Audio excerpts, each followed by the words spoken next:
Seth Rollins फिलहाल WWE के सबसे अच्छे रेसलर्स में से एक हैं, लेकिन महान लोग भी गलतियां करते हैं। जुलाई 2015 के रॉ के मेन इवेंट में रॉलिंस का जॉन सीना से सामना हुआ। चीजें बहुत सही चल रही थीं, लेकिन फिर सेथ का घुटना सीना के मुंह पर लगा। ये मूव असल में लगा और जॉन सीना की नाक फ्रैक्चर हो गई। साफ तौर से इतना प्रो होने की वजह से जॉन सीना ने इस इंजरी को खुद को रोकने नहीं दिया और मैच जारी रखा। हालांकि ये साफ था कि रॉलिंस के घुटने से सीना को कितनी चोट पहुंची थी और बाद में फोटोज देखकर ये और भी साफ दिखने लगा। आग रेसलिंग में एक कम इस्तेमाल किया जाने वाला हथियार है, क्योंकि इससे आसानी से कुछ भी बिगड़ सकता है, लेकिन ये मैच में बहुत कुछ जोड़ सकता है। और इस वजह से 2021 की स्ट्रीट फाइट में कोडी रोड्स ने इसका इस्तेमाल एंड्राडे के खिलाफ करने का फैसला किया। मूव परफॉर्म करने वाला इंसान होने के बावजूद कोडी को जलती हुई टेबल का सामना करना पड़ा।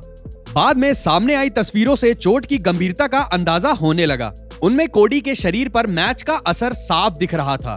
शुक्र है इसने उन्हें बहुत देर के लिए एक्शन से बाहर नहीं रखा और ना ही इसका अमेरिकन नाइटमेयर पर कोई ज्यादा लंबा असर रहा। अपने इन रिंग डेब्यू के सेटअप के दौरान डोमिनिक मिस्टीरियो अपने ओपोनेंट सेथ रॉलिंस के साथ एक कॉन्फ्लिक्ट में थे। दोनों समर स्लैम में एक स्ट्रीट फाइट में कम्पीट करने के लिए राजी हुए।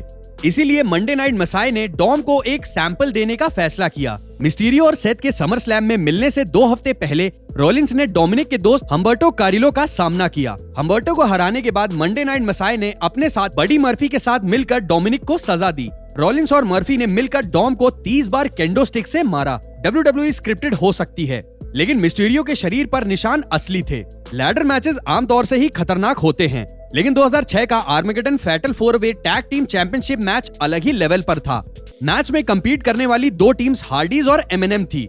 एक समय पर हार्डी ने एक मूव परफॉर्म करने के लिए एक लैडर पर छलांग लगाई, जिसकी वजह से लैडर सीधे जो मर्फी और जॉन मॉरिसन के मुंह पर जाकर लगी, जिसकी वजह से दोनों आदमियों को चोट लगी। सीडी मॉरिसन की गर्दन पर अटक गई, लेकिन अपने टैग टीम पार्टनर के मुकाबले वो आसानी से बच गए। सीडी सीधे जो मर्फी के मुंह पे लगी और उन्हें बचाने के लिए वहाँ कोई चीज नहीं थी। इस वजह से जो की नाक और ऑर्बिटल बोन टूट गई। उन्हें तुरंत ही मैच से निकालकर इमरजेंसी रूम पहुंचाया गया, जहां उन्हें 30 से भी ज्यादा टाके लगे। चोट समय के साथ ठीक हो गई, लेकिन इस हादसे के कई हफ्तों बाद तक जो का चेहरा चोटिल लग रहा था। मेल रेसलर्स थोड़ा ब्रूटल हो सकते हैं, लेकिन वुमेन भी कम नहीं हैं। 2021 में AEW ने ब्रिट ब्रेकर और थंडर रोजा के बीच एक ऐतिहासिक मैच रखा।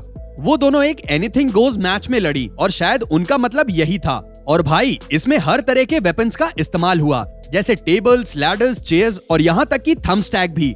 जहाँ थंडर रोजा को काफी चोट लगी थी, लेकिन ब्रिट ब्रेकर उनसे भी ज्यादा खराब हालात में लग रही थी। ब्रेकर खून से लथपथ थी और ऐसा लग रहा था जैसे कि वो वॉर में लड़कर आई हों। और इसमें कोई आश्चर्य नहीं था कि ब्रिट आखिर में पिन हो गई।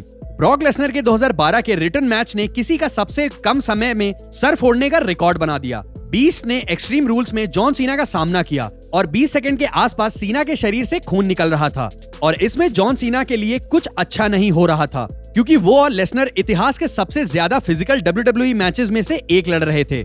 लीडर ऑफ द सी नेशन अंत में जीत गए, लेकिन जैसे वो दिख रहे थे, मुझे नहीं लगता कि वो विनर जैसा महसूस कर रहे थे।